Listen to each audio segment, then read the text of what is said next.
All right, we're looking at the Barboutis Stravos case study. Let's read that first question. PI's new advertisement most likely does not violates the code by excluding terminated portfolios, or violates the code by excluding portfolios less than euro 500,000. Let's start reading. Stravos CFA is a managing director at PI Capital. The firm is a growing, diversified money manager that has recently begun promoting its services, funds, and strategies through print and radio advertising. One of the firm's brochures discloses that the company presents composite portfolios constructed by excluding terminated portfolios and individual portfolios with less than 500,000, including simulated results. So this is the new advertisement. Does it violate or does it not? So the two key things here are they exclude terminated portfolios and they exclude portfolios less than 500,000. This is not an issue under the standards. Normally there's some threshold set because in theory, if the portfolio is too small, the manager may have a tough time actually implementing their actual strategy or mandate that they would like to implement. And so it's not a reflection of the performance of that composite.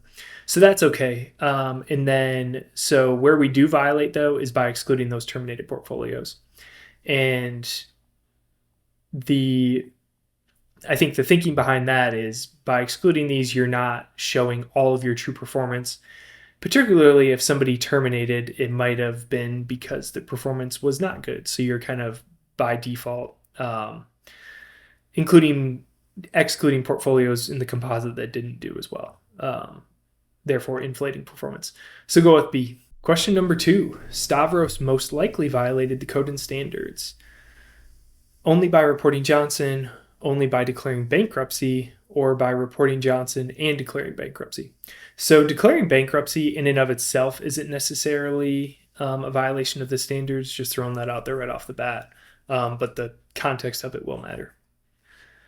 All right, so we left off at this paragraph, so we'll start reading right under that.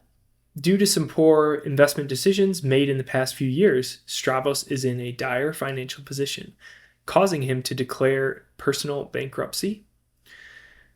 Stravos believes this is to be the fault of the firm's portfolio manager, Paul Johnson, CFA. Stravos claims Johnson did not invest the money properly, allowing the investments to fail. Because of this, Stravos reports Johnson to CFA Institute for misconduct. Despite the complaint, Johnson continues to manage PI's Capital Appreciation Fund, which is intended to generate positive capital gains for the past several days. Okay, so I think we have enough information here. So where did Stravos violate the code and standards? It's on the bankruptcy front. They're not having to declare personal bankruptcy for any kind of immoral things that they've done or unethical things that they've done that have kind of not worked out and have led to this. And so for that reason, we can probably rule out the bankruptcy. So the issue here is they're claiming that Johnson did not invest the money properly, allowing the investments to fail. But on the other hand, it says that due to some poor investment issues made in the past few years, Stravos is in a dire financial position. It's hard to know whether from this that Johnson truly made it so Stravos had to declare personal bankruptcy. And so for that reason, Stravos probably doesn't have good grounds for reporting Johnson. So we're going to say that they violated the code from that standpoint. Answer A. Question 3. Johnson's trades in Trident most likely do not violate the code by manipulating the price of Trident, or violate the code if he did not disclose the trades to clients. So we left off at this paragraph, so we'll start reading right here. Despite the complaint, Johnson continues to manage PI's Capital Appreciation Fund, which is intended to generate positive capital gains. For the past several days, Johnson has been purchasing shares of Trident Industries and simultaneously selling put options on the company. So that's the trades that they're doing. Additionally, Johnson is tasked with supervising and educating the firm's financial analysts on the standards of professional conduct in this supervisory role. Okay, so I think we've got what we need. We have the Trident Industries trades. So we're buying the shares, and then he's also simultaneously selling puts. So selling puts can be very risky. Looking at B, though, I don't think there's any indication of price manipulation. So I think we're leaning towards he did not violate, but answer C seems like it may provide us a little more nuance that we're looking for. He most likely violates if he did not disclose the trades. So if he didn't disclose these trades, it would be a violation. If he did, then he's good. And the main reason there is because we're selling put options. So we'd want to make sure that they have the authorization to do that, because if they're not cash secured puts and he's selling naked put options, that's a very risky strategy. And so for that reason, we'll go with C. He violates the code if he didn't disclose the trades. Question 4. The most appropriate action Stavros should take toward Naxos is 2.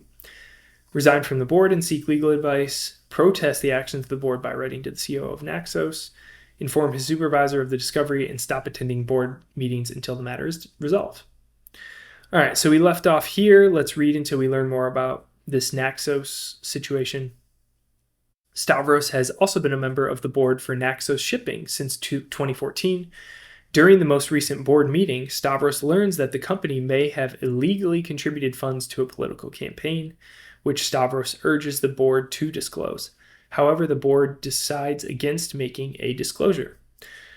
So what should we do here as Stavros if Naxos is not kind of doing what we'd like and they're participating in this illegal contribution? So should we resign from the board and seek legal advice?